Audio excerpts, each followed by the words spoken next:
Absolutely. We have breaking news out of Lincoln tonight, a surprise result on a minimum wage bill. Jacqueline Fernandez joins us with how things went down. Jacqueline. Brian, Aaron, this is not something a lot of people expected. LB 258, a bill to cap annual minimum wage increases, failed to pass in the final round in a 31-16 vote. Here's the interesting part. It passed the first two rounds with the 33 votes required.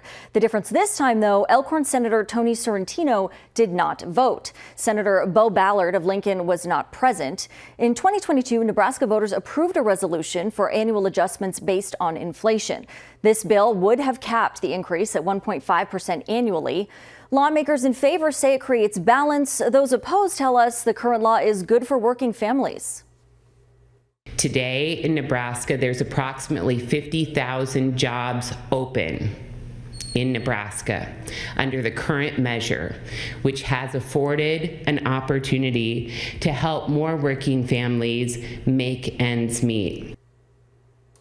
Now, this is just one item on a long agenda today in Lincoln. We are expecting lawmakers to start debating a bill on transgender athletes in high school sports. That'll take place later on. And as a side note, with legislative rules, it could go well past 10 o'clock tonight. So we are keeping our fingers crossed. We'll have that available for you in tonight's broadcast. If not, we'll bring you the latest updates on our morning show. Aaron. Thanks, Jacqueline.